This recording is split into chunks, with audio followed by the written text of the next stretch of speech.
My name is Roger Fernandes. I'm a Native American artist and storyteller and educator, and I belong to the Lower Elwha Band of Clallam Indians, or Nuxcleum. Nuxcleum is a tribal name that we have for ourselves. Clallam is the English pronunciation of Nuxcleum. It means strong people.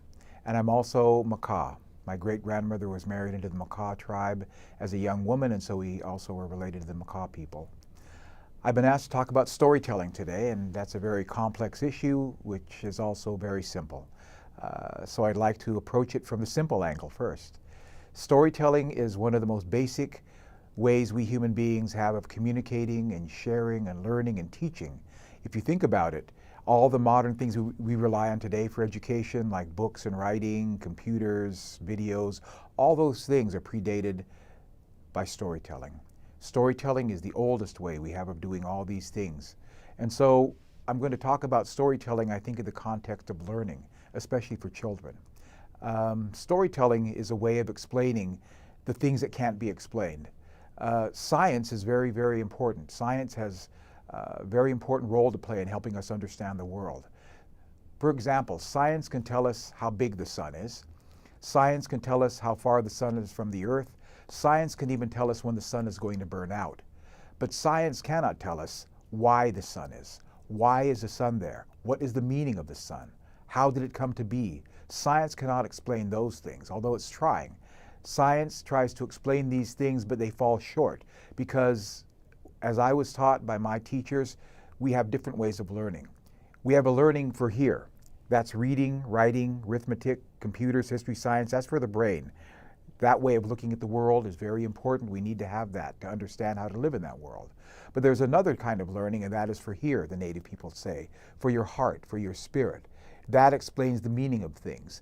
That, again, why is the sun there? Why is there life on earth? Why do people die? All these big questions we ask, science can't explain, and so we have stories to explain those things. But again, they teach us, they assure us in here that everything has a meaning. Everything is in an order that's been established that the stories explain. And so again, storytelling is a way to reach us here that hopefully works in concert with our linear, logical, cognitive mind that sees the world in one way, but our heart sees it in another way. And we need them working together to really understand how this world operates, how it functions, and how we're supposed to live in that world. And so oftentimes the stories will allow us to see things in a light that allows us to make our own sense of them, so that we have the idea of a moral order of the universe, I guess you might say, that the world operates in a set of principles that storytelling allows us to see. Storytelling then is not just for Native Americans. It's not just something the Native American people do. When you think about it, all human beings are storytelling cultures. All stories that every culture tells are a way for us to understand that culture, for ways to understand how they see the world, and through their stories understand how you're supposed to live in that world. And so storytelling, again, allows us to cross that cultural divide and find some common ground. There are stories that exist all around the world that are almost told exactly in the same way, because that story goes around the world, because the questions that cultures ask need the same answers. Storytelling exists before all the modern things that we have. The modern things we have, like reading and writing and video and cell phones and all these things, are very important technological developments. They allow us to live in this world in a more convenient, easier way, but they're not necessarily improvements on storytelling. One of the powers of storytelling, it allows the listener to make their own judgments, their own determinations, their own discoveries, their own learnings by hearing that story. Storytelling is told in such a way that the listener is invited to ask, what did that story mean? What did you learn from this story? Modern education has the idea that we all need to know the same thing. At the end of the lesson, everyone will know the same thing.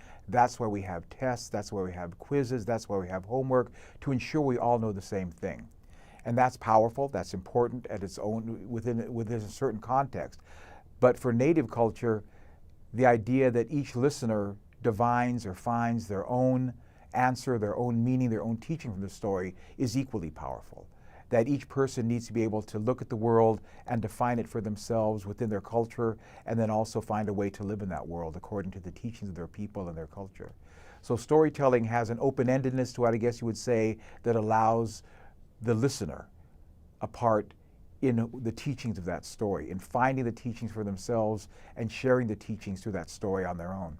So the stories we share in this curriculum are looking at concepts that we look at from different perspectives and allow us to maybe examine it in terms of the light of science and the light of storytelling and culture. And hopefully, again, those things work together in concert, that you can have science and cultural, deep cultural teachings working together.